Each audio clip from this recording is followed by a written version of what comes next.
ബഹുമാനമുള്ളവരെ, ബഹുമാനപ്പെട്ട മുഖ്യമന്ത്രി പോകാൻ വേണ്ടി പറഞ്ഞതായിരുന്നു. പക്ഷെ എന്നെ വിളിക്കപ്പെട്ടപ്പോൾ പറഞ്ഞു, നിങ്ങൾ പ്രസംഗിച്ചിട്ടില്ല, അപ്പോൾ നിങ്ങളെ പ്രസംഗം കുറച്ച് കേട്ടിട്ട് പോകണമെന്നു. അപ്പം ഏതായാലും സന്തോഷകരമാണ്. ഇവരൊക്കെ ഇവിടെ വന്നു. സമസ്ത കേരള ജമിയത്തുൽ ഉലമയെയും അതിൻ്റെ പ്രവർത്തനങ്ങളെയും അതിൻ്റെ നയവും അതിൻ്റെ നിലപാടുകളൊക്കെ മനസ്സിലാക്കിയവരാണ് ഈ കേരളത്തിൽ ഭരണം നടത്തുന്നവരും പ്രതിപക്ഷത്തിരിക്കുന്നവരൊക്കെ. ഇവിടുത്തെ ഭരണകർത്താക്കളോടും മറ്റുള്ള രാഷ്ട്രീയക്കാരോടൊക്കെ എപ്പോഴും സമസ്ത കേരള ജമിയത്തുൽ ഉലമ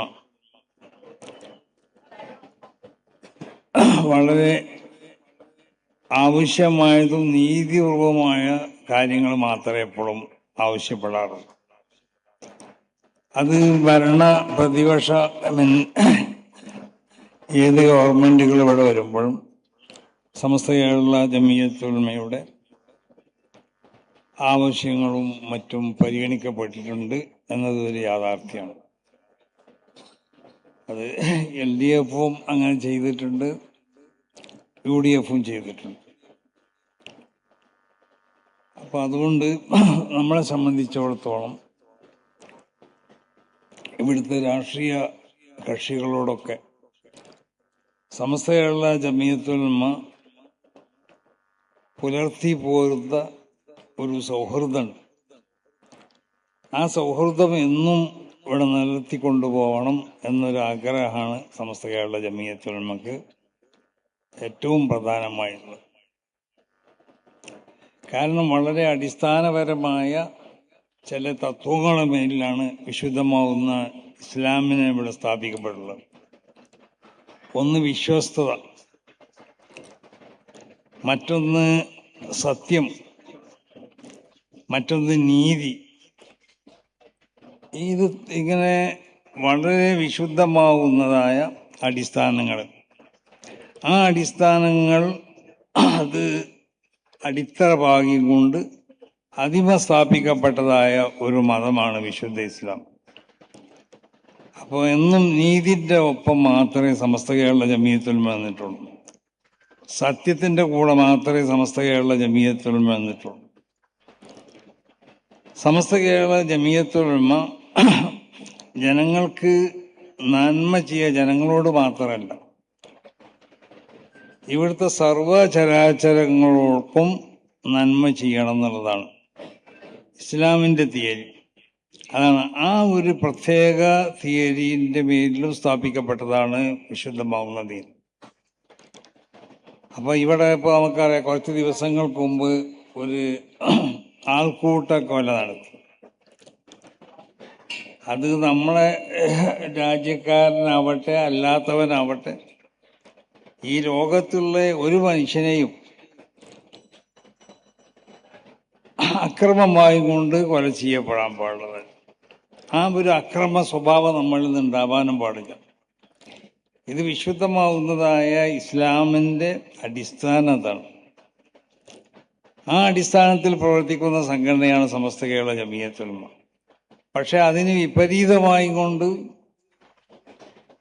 മൃഗീയ ശക്തി മനുഷ്യനിലെ അല്ലാഹു സുബ്ഹാനഹു വ തആല സ്ഥാപിച്ചിട്ടുണ്ട്.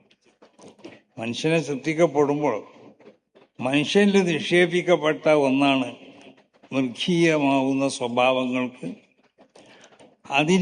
അതിനെ ഉൽപ്പാദിപ്പിക്കുന്ന ഒരു ശക്തി. അപ്പം ആ ശക്തിനെ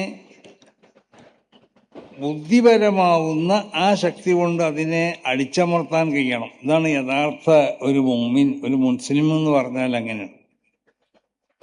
ഒരു മുസ്ലിമിനെ സംബന്ധിച്ചിടത്തോളം അവന് വികാരപരമായി ഉണ്ടാവുന്നതായ പല ദുസ്വഭാവങ്ങളുണ്ടാവും. പക്ഷെ വികാരം വേണ്ടെന്നല്ല ഇസ്ലാമിൻ്റെ സന്ദേശം, വികാരം വേണമെന്നാണ്. പക്ഷെ വികാരത്തിനെ കൊണ്ടുപോയി ഒതുക്കണം. പക്ഷെ അത് ഒതുക്കപ്പെടേണ്ട സ്ഥലങ്ങളിൽ മാത്രമേ ഒതുക്കാൻ പറ്റുള്ളൂ. അപ്പോൾ വികാരം ഉണ്ടാവും ഓരോ അവയവങ്ങൾക്കും. കയ്യിന് വികാരമുണ്ട്, കണ്ണിന് വികാരമുണ്ട്, കാതിന് വികാരമുണ്ട്, അങ്ങനെ ശരീരത്തിലുള്ള പല അവയവങ്ങൾക്കും വികാരം ഉണ്ടാവും. ഈ വികാരത്തിന് അനുവദിക്കപ്പെടാത്ത മേഖലയിൽ കൊണ്ടുപോയി ഒതുക്കാൻ പാടില്ല. ആ ഓരോ വികാരങ്ങളും സാധിപ്പിച്ചു കൊടുക്കണം എന്നാണ് ഇസ്ലാമിന്റെ തിയറി. അങ്ങനെയല്ലേ? പക്ഷെ ഇതിന്റെ വയറിനൊക്കെ വികാരം ഉണ്ടാവും. ആ വയറിന്റെ വികാരങ്ങൾ അത് എവിടെയാണ്, എന്തുകൊണ്ടാണ് അതിനെ സാധിപ്പിക്കേണ്ടത്? അതിന് പ്രത്യേകമാകുന്ന നിർദ്ദേശം ഇസ്ലാമിലുണ്ട്. നിന്റെ കയ്യിനിക്ക് ചില വികാരങ്ങൾ ഉണ്ടാവും. എല്ലാം കടന്നു പിടിക്കാൻ പറ്റുമോ? എല്ലാം പിടിച്ചാൽ ചിലത് പിടിച്ചാൽ ചിലപ്പോൾ അടിയിട്ടിന്ന് വരും. അപ്പൊ അതിന് സാധിപ്പിക്കേണ്ട മേഖലകൾ വിശുദ്ധമാവുന്ന ഇസ്ലാം നിർദ്ദേശിച്ചിട്ടുണ്ട്. എന്നതുപോലെ ക്രോധം അത് മനുഷ്യനിലുണ്ടാവുന്ന ഒരു ശക്തിയാണ്. ആ ക്രോധത്തിൽ നിന്ന് ഉത്ഭൂതമാവുന്ന ദുസ്വഭാവങ്ങൾ ഉണ്ടാവും. ആ സ്വഭാവങ്ങളെ പരിശുദ്ധമാവുന്ന ഇസ്ലാം അതിനെ എതിർത്തിട്ടുണ്ട്. ക്രോധം മനുഷ്യർക്ക് ഉണ്ടാവണം. ആ ക്രോധത്തിനെ എവിടെയാണ് ഉപയോഗപ്പെടുത്തേണ്ടത് അതിനിക്ക് പ്രത്യേകമാവുന്നതായ അതിൻ്റെ മാർഗനിർദ്ദേശം ഇസ്ലാം നിർദ്ദേശിച്ചിട്ടുണ്ട്. അപ്പൊ മനുഷ്യന്മാരോടുള്ള പെരുമാറ്റം എന്ന് മാത്രമല്ല, ലോകത്തുള്ള സർവ്വ വസ്തുക്കളോടുള്ള പെരുമാറ്റം അതെനിക്ക് ശരിയായ ഒരു റൂട്ട് നിശ്ചയിക്കപ്പെട്ടതായ മതമാണ് വിശുദ്ധമാവുന്ന ഇസ്ലാം. അതുകൊണ്ടാണ് ഇവിടെ ബഹുമാനപ്പെട്ട മുഖ്യമന്ത്രിയും നമ്മുടെ സ്വാമിജിയും ശ്രീമാൻ മുഴുവനൊക്കെ സൂചിപ്പിച്ചു, ഈ സൗഹാർദ്ദങ്ങൾ ഇവിടെ ഉണ്ടാക്കി. ഇത് നമ്മൾ വാക്കിൽ മാത്രം ഒതുക്കേണ്ട ഒന്നല്ല സൗഹാർദ്ദത്തുള്ളൂ. ആ സൗഹാർദ്ദങ്ങൾ ഉണ്ടാക്കി തീർക്കാനുള്ളതായ അതിൻ്റെ പ്രവൃത്തികൾ നമ്മൾ നടത്തിക്കൊണ്ടേയിരിക്കണം. അതാണ് സമസ്ത കേരള ജമിയത്തുൽ ഉലമ ഇവിടെ 100 വർഷമായി. ഇവിടെ ജനങ്ങളിടയിൽ, മുസ്ലിങ്ങളുടെ ഇടയിൽ മാത്രമല്ല, എല്ലാ ജനങ്ങളിടയിലും സൗഹാർദ്ദം ഉണ്ടാക്കി തീർക്കാം. എല്ലാ ജനങ്ങളോടുള്ള ഇസ്ലാമിന്റെ തീയതി എങ്ങനെയാണ്? എല്ലാവർക്കും നന്മ ചെയ്തു കൊടുക്കാം. അത് സ്വന്തം കുടുംബക്കാരല്ലാത്തവരൊന്നും, അല്ലെങ്കിൽ സ്വന്തം മതക്കാരനല്ലാത്തവനിക്കും എന്നുള്ള മതമുള്ളവനിക്കും മതമില്ലാത്തവനിക്കൊക്കെ ചെയ്തു കൊടുക്കണം. അത് ഇസ്ലാമിനെ സംബന്ധിച്ചിടത്തോളം ഇവിടെ നന്മ മാത്രമേ ഇവിടെ ഉണ്ടാവാൻ പാടുള്ളൂ. നന്മയ്ക്ക് വേണ്ടി പ്രവർത്തിക്കുകയും വേണം സമസ്ത കേരള ജമിയത്തുൽ ഉലമ. അതുകൊണ്ടാണ് ഈ സംഘടനയെ ഇവിടുത്തെ എല്ലാ രാഷ്ട്രീയ കക്ഷികളെന്ന് മാത്രമല്ല, ഇവിടുത്തെ എല്ലാ ജനങ്ങളും ഇതിൻ്റെ നയങ്ങളെ അംഗീകരിക്കുകയും ഇതിൻ്റെ പ്രവർത്തനങ്ങളെ പ്രശംസിക്കുകയൊക്കെ ചെയ്യുന്നത്. സമസ്ത കേരള ജമിയത്തുൽ ഉലമയുടെ ഇതേവരെയുള്ള കാലഘട്ടത്തിൽ ഈ പറയപ്പെട്ട സ്വഭാവങ്ങൾക്കെതിരായ ഒരു പ്രവൃത്തിയും സമസ്ത കേരള ജമിയത്തുൽ ഉലമയിൽ നിന്നുണ്ടായിട്ടില്ല. പിന്നെ മുസ്ലിം പേരുള്ളവർ, അത് എല്ലാ പേരുള്ളവരും എല്ലാ നിലക്കുള്ള അക്രമങ്ങളും ഇവിടെ ചെയ്യും.